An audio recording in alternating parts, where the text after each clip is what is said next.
Hare Krishna devotees, welcome to Shloka Day. Today's Shloka is the very last Shloka of Chapter 1. Shloka number 46.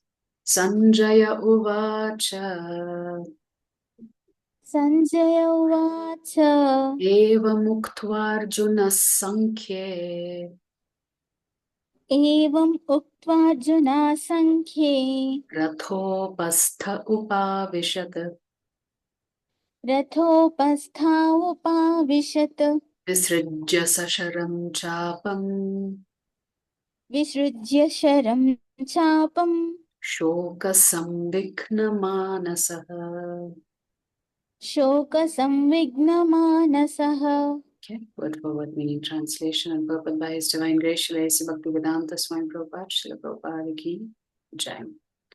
Sanjaya Uvacha. Sanjaya Uvacha. Sanjaya said. Sanjaya said. Evam. Evam. Thus. Thus. Uktva. Uktva. Saying. Saying. Arjuna. Arjuna. Arjuna. Arjuna. Sankhye. Sankhye. In the battlefield. Ratha. Sorry, in the battlefield. In the battlefield. Ratha. Ratha. Of the chariot. Of the chariot. Upasthe. Upaste. On the seat. On the seat. Upavishata. Upavishata. Sat down again. Sat down again. Visrijya. Visrijya. Putting aside. Putting aside. Sasharam. Shasharam. Along with arrows. Along with arrows. Chapam. Chapam. The bow. The bow. Shoka. Shoka. By lamentation. By lamentation. Samvighna. Samvigna. Distressed. Distressed. Manasaha. Manasaha. Within the mind. Within the mind. Translation. Sanjaya said. Sanjaya said. Arjuna. Arjuna. Having thus spoken on the battlefield. Having thus spoken on the battlefield. Cast aside his bow and arrows. Cast aside his bow and arrows. And sat down on the chariot. And sat down on the chariot. His mind overwhelmed with grief. His mind overwhelmed with grief. So Prabhupada writes, while observing the situation of his enemy, Arjuna stood up on the chariot, but he was so afflicted with lamentation that he sat down again, setting aside his bow and arrows. Such a kind and soft-hearted person, in the devotional service of the Lord, is fit to receive self-knowledge. So Prabhupada very nicely concludes this particular chapter by saying, Arjuna is ready to receive knowledge about his self because he's a great devotee of the Lord. Devotees are naturally compassionate. But devotees also may make mistakes. The Lord doesn't mind if we make mistakes as long as we attempt to fix them by reaching out to the Guru Parampara. So here His Grace Chaitanya Charan Prabhu is talking about the message of silence because Arjuna felt silent. Suppose we are discussing an important issue with an expert. To understand their position on the issue, we will contemplate the words they speak. Significantly, we can often gain further understanding by contemplating what they don't speak.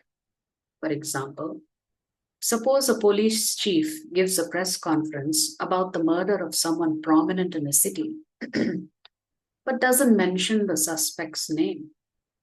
That silence would be telling. What might it tell? Maybe the suspect and the victim belong to two mutually hostile communities, and the police want to prevent communal riots. What is not spoken may tell as much, if not more, than that what is spoken. How can we sense the message conveyed through silence? By considering three things: context, missing content, and cause. Let's apply this three-step approach to the Bhagavad Gita and explore the message it conveys through silence. Context. The Gita is spoken on a battlefield to the powerful warrior Arjuna, who was unwilling to fight. And it concludes with Arjuna ready to fight in the 73rd shloka of the 18th chapter. The missing content. A message meant to get someone to fight would naturally contain the key reasons for the fight. In the Gita's context, such reasons would include the atrocities committed by the opponents, the Kauravas, against Arjuna's loved ones. Especially egregious was their attempt to disrobe Draupadi in the royal assembly. Yet the whole Gita contains not one reference to any of these. Krishna, not once in the Bhagavad Gita, put down the opposing side. All Krishna does is, I shouldn't say all Krishna does. Krishna simply elevates Arjuna's consciousness to go far beyond what he was thinking about. So you don't hear Krishna say, hey, these people are bad people, you better fight them. Krishna only focuses on Arjuna's duty. Cause. The Gita silence points strongly to its central purpose. The Gita was spoken not merely to somehow get Arjuna to fight. It was spoken to share universal principles of living that would apply not just to Arjuna, but to all of humanity for all time to come. That those principles required Arjuna to fight was only circumstantial. A call to arms is by no means the Gita's core message. By thus appreciating its purpose, we can avoid the pitfall of reducing the Gita to a justification for violence. So the central purpose of the Gita is not to point out that the Kauravas are adharmic. It is rather to focus on what is the dharma of a Kshatriya. So silence can be telling, it just tells quietly. There's a saying, silence speaks louder than words. Often when two people fight, if one person utilizes silence as a means to communicate, you may figure out, they are much more upset. So sometimes when you get really upset, you don't say a word.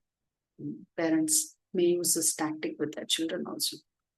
To lose the will to fight is to lose the fight. The Bhagavad Gita's dramatic setting depicts the greatest archer of the times, Arjuna, on the verge of fighting the greatest war of his life on the battlefield of Kurukshetra. Yet at that momentous moment, he loses his will to fight as indicated by his putting aside his bow.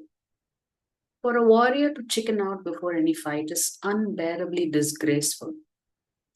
And for a champion warrior to lose his nerve just before the biggest fight of his life is inconceivable. So imagine you're going out to bat for India.